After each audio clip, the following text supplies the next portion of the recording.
Here's how I'm doing it and how you can too. You clicked on this video because you're ready for a reinvention. Not just a glow up, not just a new outfit, but a full-blown rebrand. The kind that changes how the world sees you and how you see yourself. You want to finally make that career move. Finally quit your job. Finally go on that trip. Maybe you feel stuck, bored, or just invisible. But here's the twist. The people you admire the most, pop stars, icons, celebrities, they've rebranded themselves dozens of times. And it's not luck, it's strategy. The best part? You don't need a PR team, a stylist, or even millions of followers. You just need a plan. And today, I'm gonna walk you through mine. This is how I plan to do it and how you can do it too. Chapter 1. Why celebrities rebrand and why you should too. Let's talk about Taylor Swift. She went from country sweetheart to edgy pop star to indie cottagecore princess to literally a billion-dollar businesswoman. She's not just changing, she's evolving in public. She said it herself. Whenever she releases a new album, she just gets a wave of comments of people reacting negatively, saying they wished she was the old Taylor, that she would bring her old music back. But instead of regressing to give the people what they want, she pushed ahead with what she believed was right and true to her, saying, "I'm not afraid of being different, of change. I'm only afraid when people start to say that everything sounds the same." Here's what no one tells you. Your identity is a brand. Whether you realize it or not, people have a perception of who you are. And if you don't define it, someone else will. I realized this a few months ago. I had such big dreams for myself. I am an ambitious person and I believe that I have what it takes to live out my dream life. Yet here I was, still stuck in the same routines that I do not want to dictate my future with. I wasn't unhappy.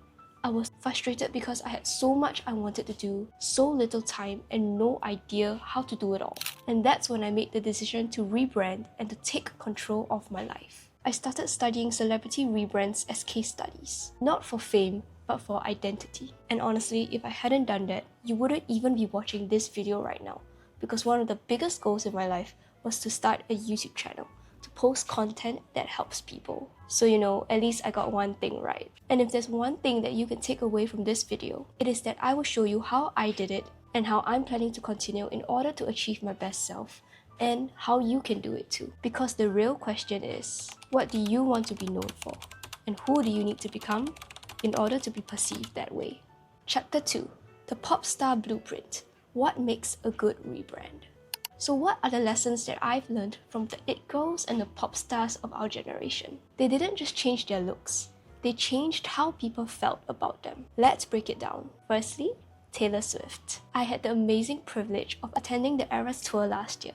And if you're anywhere interested in pop music or pop culture, you would have known just how significant this tour was. Firstly, it was her first tour after the pandemic. Imagine being a performer where your entire livelihood and purpose is to perform in front of crowds and to share your music. And not being able to do that during the time of COVID must have been incredibly painful and draining for her. Secondly, it wasn't just a tour for her new album, not just for 2 or 3 albums, but for literally her entire lore. Embracing all past versions and lessons, accepting it, learning from it, moving on, and making art from it. She looked back on all her eras, analyzed what she wanted to do better, and moved forward. Not by discarding her past, but by using it as a lesson and as a catalyst to move forward. After all, you only learn from your mistakes. Every era is a message, a color, a belief. She makes people feel like they're part of something bigger. And that's what branding really is. It's storytelling. And you won't have any stories to tell if you don't embrace your past, your mistakes, your lessons. So everything that you've done till now, embrace it, learn from it, and carry it with you as you start on this next chapter with your new rebrand. Next, Jennie Kim. Now, I already did an entire video on her not too long ago, so I won't go too deep into it. You can check out that video if you're interested. I'll leave it linked up somewhere at the top here and also in the description, so you can check it out if you're interested. But Jennie Kim is definitely one of the most iconic figures in the industry today. Even if you're not a fan of K-pop, you would have definitely seen and felt her influence in fashion, music, or even when she models for different brands and events. Though most would probably still know her as Jennie from Blackpink.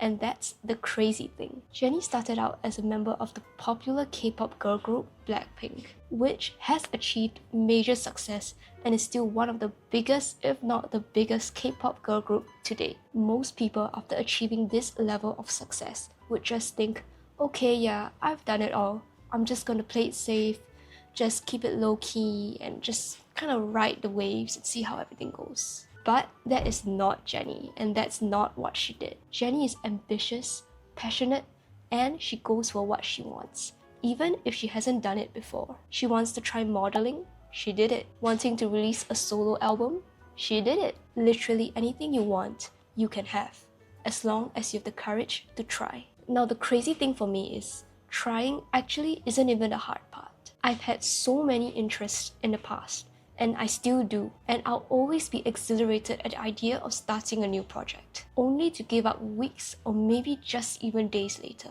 And over time, this got extremely discouraging. It seemed as though I was only capable of dabbling into many different things, but not actually having the capacity to make them work, until I read more about this pop star and started learning about how to implement her mindset. And this pop star is none other than Miss Sabrina Carpenter.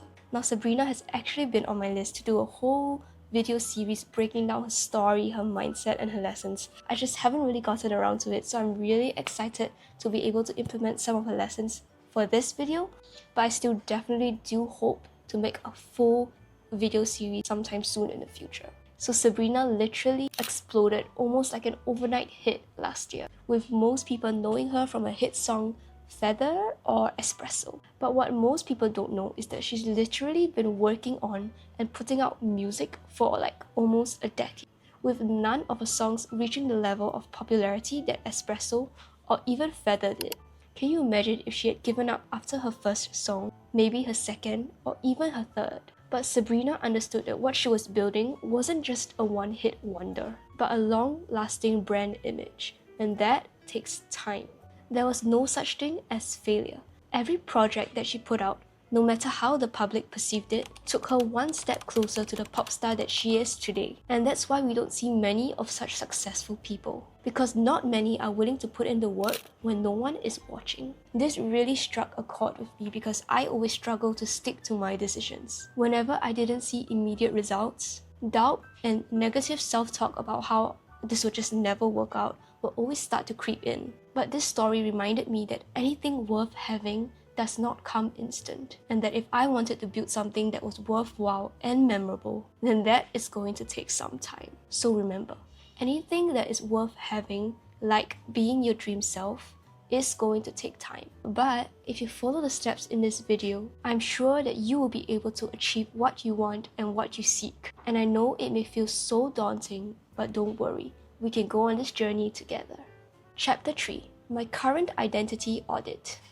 So I asked myself, what does my brand say about me right now? At the time, I was just like any other average girl. Nothing stood out. I was literally playing it safe, just sticking to my hobbies and never really putting myself out there. Which, to be fair, is true. But that's not how I wanted to be perceived. I had big dreams, and when I pictured my future self and compared her to how I was back then, I was so embarrassed because there was no way with what I was doing that I would ever arrive at the dream version of myself. I was defeated for months because in my head, I was just focusing on all the times that I did not succeed, and I was basically stuck in limbo of overthinking, of analysis paralysis, until just a few months ago, I got so sick of pitying myself and my want for my dream life overtook the want for comfort. So much so that I finally decided to pluck up the courage to make the change. But this time with the long-term goal in mind. So literally that same week, I just took my phone, filmed my first video and posted it onto YouTube. And here we are now. And honestly, the first step after putting it off for months, after overthinking it and convincing myself that I just could not make this work, felt so unbelievably good. It was as if I had the courage to put aside my self-deprecating thoughts and through my actions prove that I am more than what my thoughts are. The moment I hit upload, it was literally like a weight lifted off my shoulder. That was my first step. So now it's your turn. What's one thing that's been on your to-do list for the longest time? One thing that you've always wanted to do but never had the courage to? I'm telling you that now is the best time to start. Don't even give yourself time to think. Just do it. Just start the first thing and the rest will come much easier. Now you may think, so you started a YouTube and you've done what you've always wanted to do. So are you the dream version of yourself now? But no, honey. I am just getting started. I am far from where I want to be. But the difference is now, I have a destination and I have plans to build an entire empire should God allow it. So I've put together everything that I've learned so far and compiled it into this guide on how I plan to get to where I want to go and sharing it with you so that we can all start our own rebrand journey and start living as the dream versions of ourselves.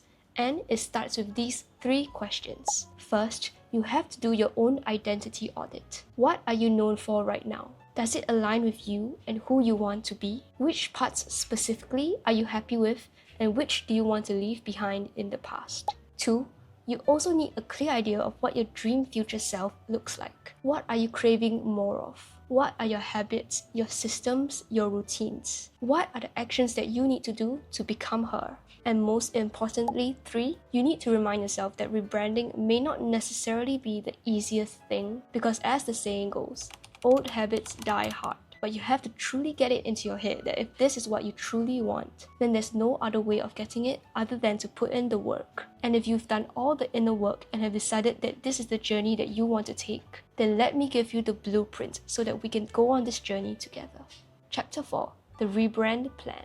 Here's how I'm doing it and how you can too. Firstly, your look doesn't need to change completely. In fact, it may not even be necessary. But it does need intentionality. Jenny Kim doesn't just walk out of the house and decides that she will look expensive. She decides she will. And looking expensive doesn't mean you need to spend lots of money. You can just start small and prioritize one small aspect of your outfit, your look, that you want to focus on that you know will make you feel good. For example, I like to get my nails done, but I don't go to a salon because it does get pretty expensive at some times. So instead, for my bi-weekly nail fix, I just do them at home. They make me happy, they make me feel good, and honestly, you can't even tell. You can choose whatever makes you happy, whether it be makeup, hair, lip gloss, jewelry, clothing. You don't even really need new stuff because I know and I bet that there's this one t-shirt, this one jacket that's been stuffed away in your closet for the longest time that you just forgot how much you loved. So start dressing with intentionality and start aligning with your dream self. How does your future self dress? Put together, neat, clean? Well then step 1 is to start dressing like that. I started dressing for the life I'm building, not the one that I'm currently in. That shift alone boosted my confidence tenfold. Second is your mindset. Main character energy is about focus. I remind myself, I'm not here to impress people. I'm here to become someone I'm proud of. So I stopped trying to please everyone. I started putting myself and my goals first. I made sure to set my non-negotiables and worked my schedule around them to ensure that I managed to hit my milestones every week. And yeah, of course it's not easy and sometimes I miss. But the point is to get back up and try to be better. We're not aiming for perfection. We're aiming for just 1% better than the day before. So don't be overwhelmed with the idea of perfection because that doesn't exist. 3 is habits. I picked one trait from every celebrity that I admire. Jenny strives to go for what she wants, not letting fear restrain her. Taylor's strategy and careful planning. Honestly, I owe it to her for how much my planning has improved. I'm now so conscious of where my time goes and how expensive my attention is. Sabrina's playful confidence and not to take everything so seriously because in case you forgot, life is supposed to be fun. And Chaperone's self-expression, which I already did a whole video breaking that down, so I'll have it linked up here and also I'll leave the link in the description below if you're interested. Now I could go into all the details of these traits, but that will make this video literally 3 hours long, so I'll leave that to the second part of this series where I'll share with you the lessons learned from trying to adopt a pop star mindset for my rebrand and how you can learn from it and avoid the same mistakes on your journey because Let me tell you, doing this alone can be scary and not easy. So I'll be documenting every bit of it so that you can take the lessons and apply it to your own journey. This video is part of my rebrand. I'm documenting my own transformation so that you can learn from it too. Because this isn't just about me, it's about you and the person that you're becoming. Chapter 5, the final lesson. You don't need to be famous to rebrand. You just need to decide how you want to be seen and start showing up like her. Because whether you realize it or not, you are always building your own identity. So you might as well do it on purpose. The world will catch up. But for now, welcome to your next era. So in the next video, I'll be going over all the lessons learned, everything I did wrong, everything I did right, and just showing you the entire behind the scenes no matter how ugly it gets, so that you can take my lessons and not repeat the mistakes that I did. Until then, take care of your mind, your heart, and your dreams. I'll see you in the next video very soon.